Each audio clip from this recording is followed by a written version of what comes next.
Okay, this afternoon we're here at the Training for Life Center here in Southwark. We're doing the Sunday cricket and we're between sessions, and we have the pleasure of interviewing Ingram Jones today. How are you, Mr. Jones? I'm very well, thank you. Wonderful. You look fantastic as usual. The kids are keeping me in good shape, making me have the runarounds, but it's all good.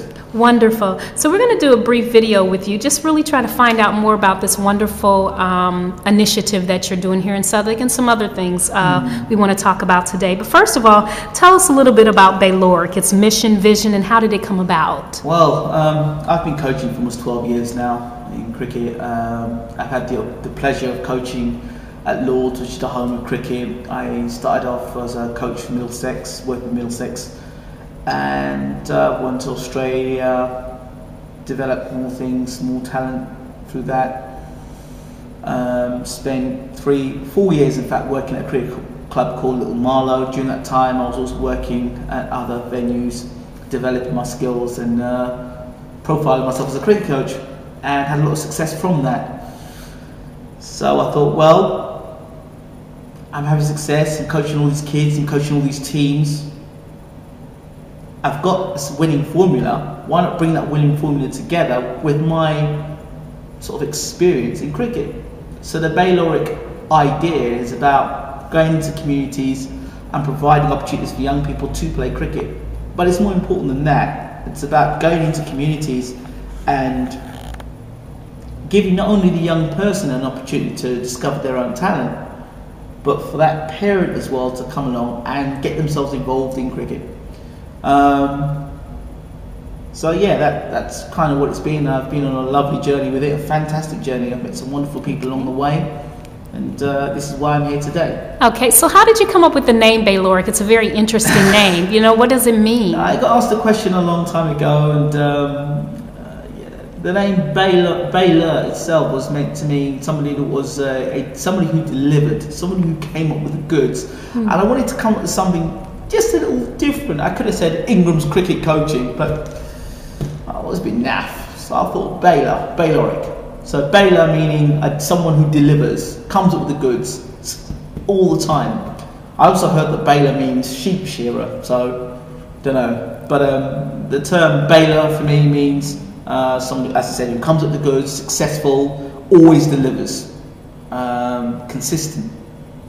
And international, well, I've coached kids and adults from all around the world. I've coached adults in Australia, I've coached adults in the UK. So I've done work in America, so yeah, and I'd like to go to Africa and do some work, and of course go to West Indies. These are projects I'd like to do in the future. So that's the Baylor. There's the international champions. Well, you know, you're developing champions. The Bayloric way is to develop champions on and off the field. So you may not like cricket, but hopefully the young people that come along my path and my way, there are going to be other champions that are going to come in and get involved with Bayloric, other partners that may not be involved with cricket. They may be involved with education, they may be involved with arts,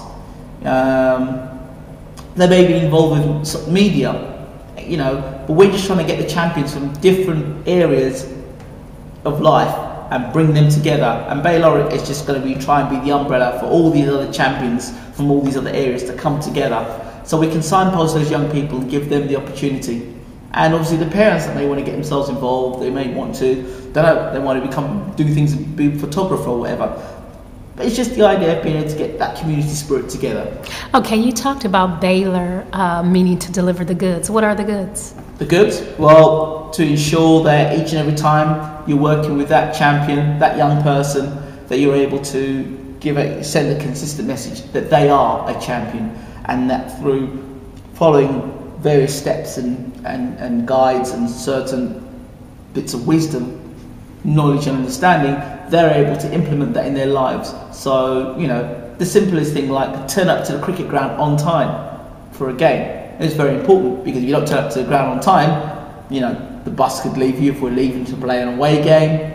Also, if you turn up late, you know, your team may be batting first, you know, and if you're the opening batsman, that doesn't give your team a good start, and especially if you're the captain as well, there's an added responsibility for you to be at the ground on time.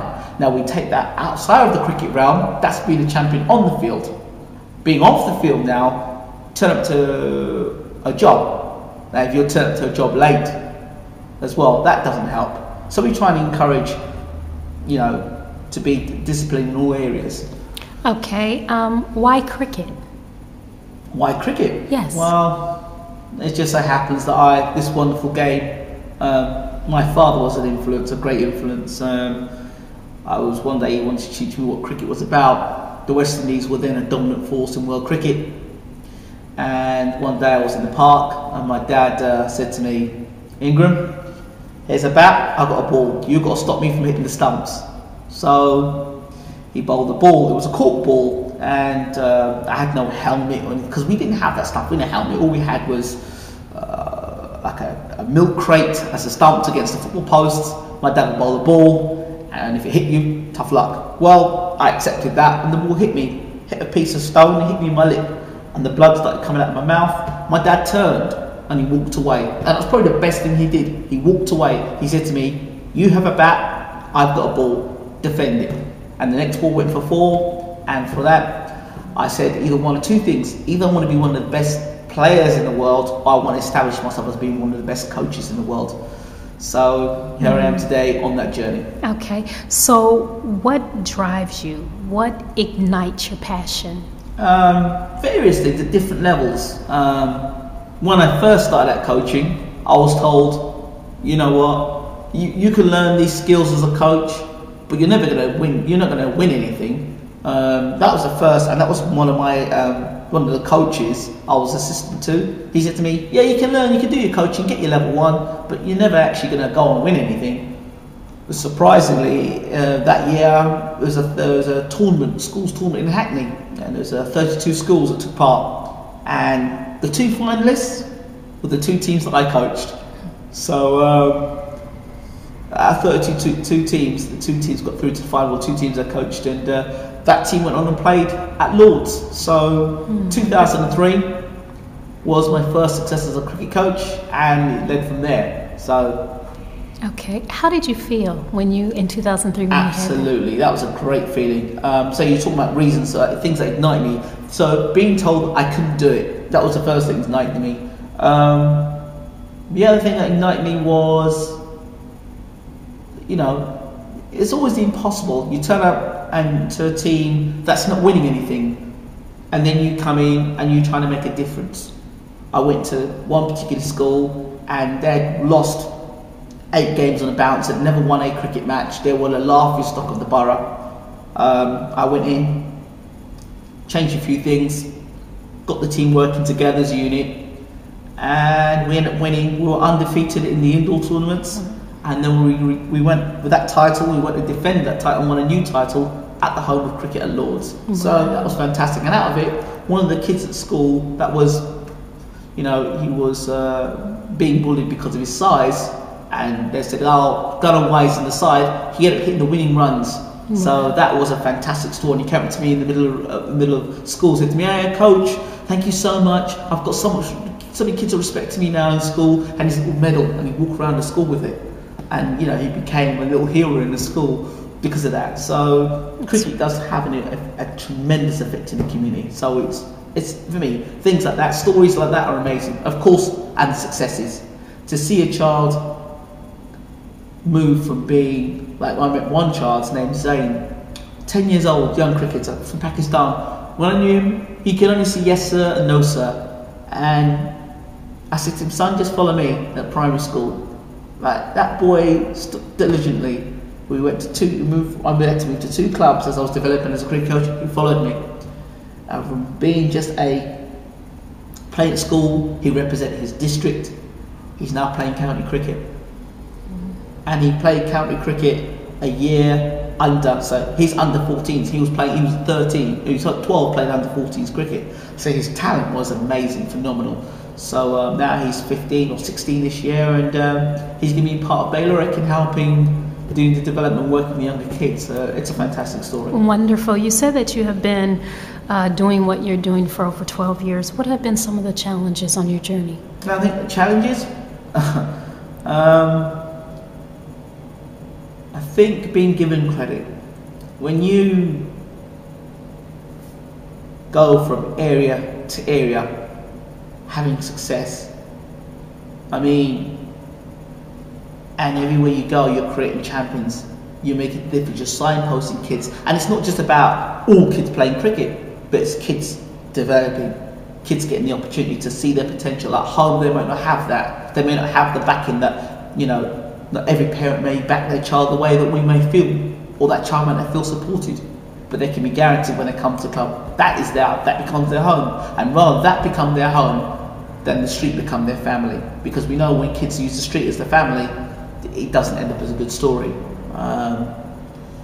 So one of the challenges for me have always been being acknowledged for what you do. I mean, even at a national level, when I won my Community Champions Award back in 2011, you'd be surprised that the people that you thought would support you didn't want to support.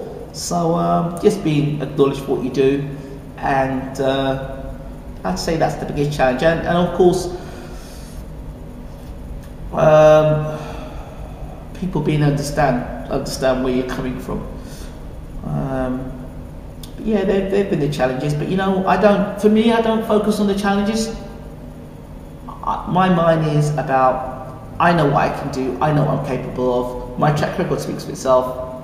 Give me the kids, give me the venue, Baylor will deliver. That's what it's about, whether it be here in Southwark, whether it be in Africa, whether it be in the Caribbean. It's still the same, you know, people are people. Everyone wants to be engaged with, everybody wants to be cared for, everybody wants to, you know, wants to achieve something, aspire to be something in life. Might not be a cricketer, but the principles still remain the same. So you mentioned Southwark. Tell me about this initiative in Southwark. Wow. Every year I set myself challenges and goals to achieve. And I've, you know, national community champion. I started at Little Marlow 5 years ago, and they had no youth section. Now we've got kids playing county cricket. We've got kids now playing first team cricket. So I decided 2012, I've got to do something different, I've got to do something better. And people said to me, why don't you start your own cricket club? Why don't you start your own cricket club? I'm thinking, nah, it'd be too much hard work. And so this year, I said, you know what? With the help of Training for Life, which is our partner, one of our partners, and Bacon's College, we've worked together to develop a cricket program, because Southwark, the part of Southwark we're in, SE1, doesn't actually have a cricket club. So a lot of the kids there that want to play cricket don't get the opportunity to play cricket because there's nowhere for them to play cricket. Although there's a park, there's no actual club. So the part of the initiative now, or the initiative, is to have 3 satellite clubs based in 3 secondary schools, and then feeding the kids from the primary schools into the secondary schools. But it doesn't stop there. Inside the primary schools, we'll run camps during the summer, the winter. So they'll cricket all year round, guaranteed. On top of that, the aim is, from what all those kids are coming together, is to develop a cricket club to be playing cricket at Southwark Park. So it's quite a big initiative, and on top of that, I'm going to try and bring other champions involved to get involved, you know, to make it more interesting. Okay, you talk about the champions on and off the field. Yes. Tell me about that. Growing up, I think it was very important to have a role model, someone you can look to, someone you can say, yeah, I like how he did that, or yeah, I like how she did that. And I think when you've got a role model, somebody you can talk to, somebody who can mentor you, somebody that you believe has belief in you, and they are doing something wonderful in the world, it makes you set your standards even higher. And by having these other champions, which I look forward to profiling on the Baylor website, I believe they'll be able to come in and talk about their achievements, maybe not just from the cricket realm. I recently met with a fantastic magician called Michael Vincent, and he's a motivational speaker, but he also does fantastic magical tricks. He's been around the world, and he's inspired me. There's also been a gentleman called Des O'Connor, and he's done this fantastic role model in terms of getting kids to be positive and, you know, do positive things with their lives. So there's lots of other people to talk about and mention. Maybe this is not the time to talk about them, but the main thing is to get these people who are world class, either athletes or world class in their field, to come back and put something back into the community, and know that those people that put things back in, it's not just for one opportunity, that they'll be there all the time, and these young people have got, and adults have someone they can talk to, not just someone they see on the television set and is completely removed from, there's a better engagement going on. Okay. You talk about world class, and you're certainly a world class individual, very respectable in your field, and you have done some amazing work, so kudos to you. What have been some of your greatest lessons? Some of your greatest lessons? One of the greatest lessons is that you're never too old to learn. Never too old to learn. Every day I'm learning from kids. They'll ask me a question, and I'll say, well, Coach, why is that? And then I have to go back and ask myself, well, why is that? And I'll just say, because somebody else said it, or it's in the coaching manual, but not really questioning. So then I have to go back and question, why? The other thing I've learned is that people learn at different times. You could coach a kid something 5, 6, 7, 8 times, and they may not get it. And then that minute you think, I don't know why, I don't know what I've done, I give up. And then that kid, bang, out of something, just gets up one morning, is able to do what you've been doing for weeks and weeks and months. I've also learned that it's obvious that cricket is not the most popular sport in the world. Football is. Football dominates. And one of the challenges I've had to come across is people that don't like cricket. Adults that may not like cricket, and they may be in positions of power at reception desks, for example, and you go into schools, you're trying to develop a program, and because that head teacher doesn't like it, those kids don't get the opportunity to play the sport. So there's some schools, believe it or not, that don't play sport after school, which for those kids, if they're not getting somebody having cricket sport at school, unbelievable. So wow. It's taught me that it's important to always be that role model, to always be there and try and push as hard as I can, because where they're not doing it, I feel it's my need to step in there and do the best that I can. So and just to keep going. Okay. Where do you see yourself in the next year? Well, I don't know where I'm going to be the next day. I would like to think in the next year that we have a successful cricket club running in Southwark. I would have made a trip abroad, an international trip. We're working with a few partners abroad. So Baylor has a cricket tour to do that. And eventually we have to set up a system where we've got kids playing cricket from one borough to another borough, or kids playing from one country to another country. So we're now doing things on an educational basis, so maybe getting some kids here to meet some kids in Africa. Wonderful. Quite interesting. Those are some wonderful ideas. We're coming to the close of our interview, but is there any other things you would like to add? If you like what I'm talking about, if you can see that it's something that's like-minded, then get in touch with me at the website. My email address is ingramjones@bayloricworldwide.com. Repeat, ingramjones@bayloricworldwide.com. You can check me out on Twitter. It's Twitter/Ingram Jones. That's spelled INGRAMJONES. And of course, the website, www.bayloric, BAYLORICWORLDWIDE.com. So we're really looking forward to. We've got a festival May 22nd, which has got loads of schools that are going to be attending.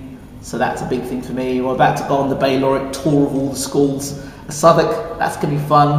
I'm going to show them a little bit of the video, and I intend to go to all the schools in the morning.